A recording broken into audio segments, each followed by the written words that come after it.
So the path to business success lies in just copying what everyone else is doing, right? Wrong. I'm Jeff Hetherington, the profitability coach, and I was having a conversation with one of my clients last week, and he was pointing out the fact that some of the competitors in his particular marketplace, all they do is be second with the latest. They absolutely ape and copy everything he and a couple of the other leaders in his industry do. And the Me Too people play along. The problem with being a Me Too, though, of course, is A, people recognize it. B, you're seen as the lower value alternative. And C, the longevity of your business probably isn't very long. Now, the internet is full of people ripping off other people. There are thought leaders in my world, in the coaching world, like Taki Moore, whose stuff is ripped off all the time. There's people like Craig Ballantyne, who's a coach for entrepreneurs. I see his things being rebranded, if you like, or renamed and used all the time. There's Aaron Fletcher, who probably runs the best single marketing program that I've ever seen in my life, and I see his stuff being ripped off all over the place and renamed or claimed as their own. And that lack of integrity is not only worrying, but it also devalues the marketplace to a degree. The key thing is you should adopt and adapt and always acknowledge where you get things from. When you're starting out in business, or even if you've been in business for a while, you don't know all the answers. So you've got to be thinking like an apprentice carpenter. If you're an apprentice carpenter, your boss will grab you and he'll help you put together your basic toolbox. You'll have your 2 or 3 types of hammers. He'll explain what the 4 different types of nails you've got in there, the different types of screws, why you've got 3 different types of screwdrivers, what the different types of chisels and saws, etc. But it's a basic toolbox.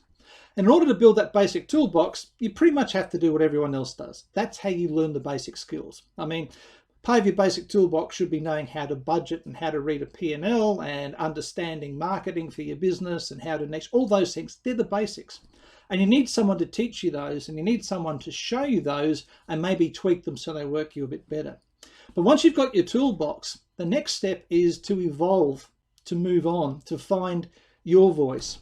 Now, the problem with all those people just ripping off what other people do is they're speaking with someone else's voice, or they're changing things so that what they're teaching or they're providing just loses impact. One of the key things about the 3 gentlemen I mentioned before, the Aaron Fletcher, Craig Ballantyne, Taki Moore, is they make no bones about the fact they're synthesists. They learn things from other people and they bring them through and they run it through the filter of their own unique experience to create something to teach and pass on to their clients. But they acknowledge them. Taki Moore, I've often heard say, I learnt this from Matt Church.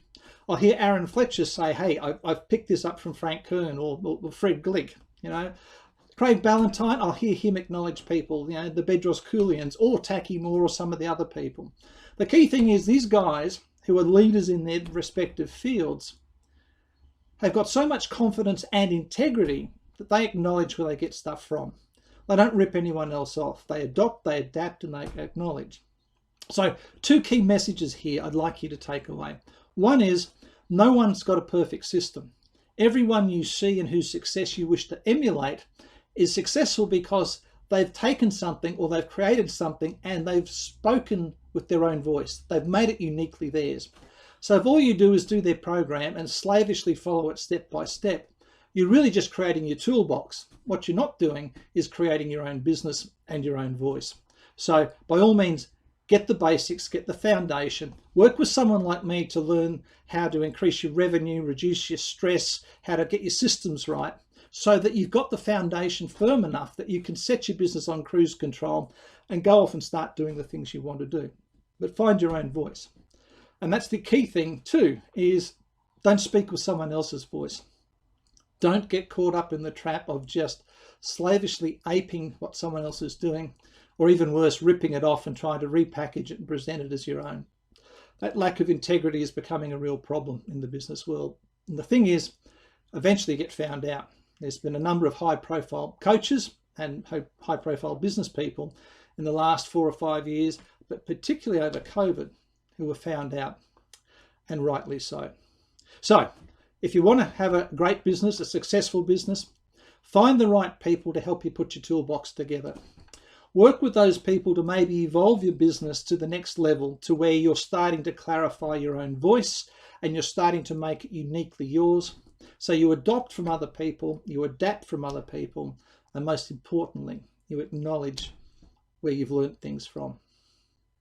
If you'd like to work with me, or you'd like to join my Facebook group, which is full of like-minded individuals, and it's full of tips and tactics and techniques and things to help your business move ahead, you'll find the link in the first comments below.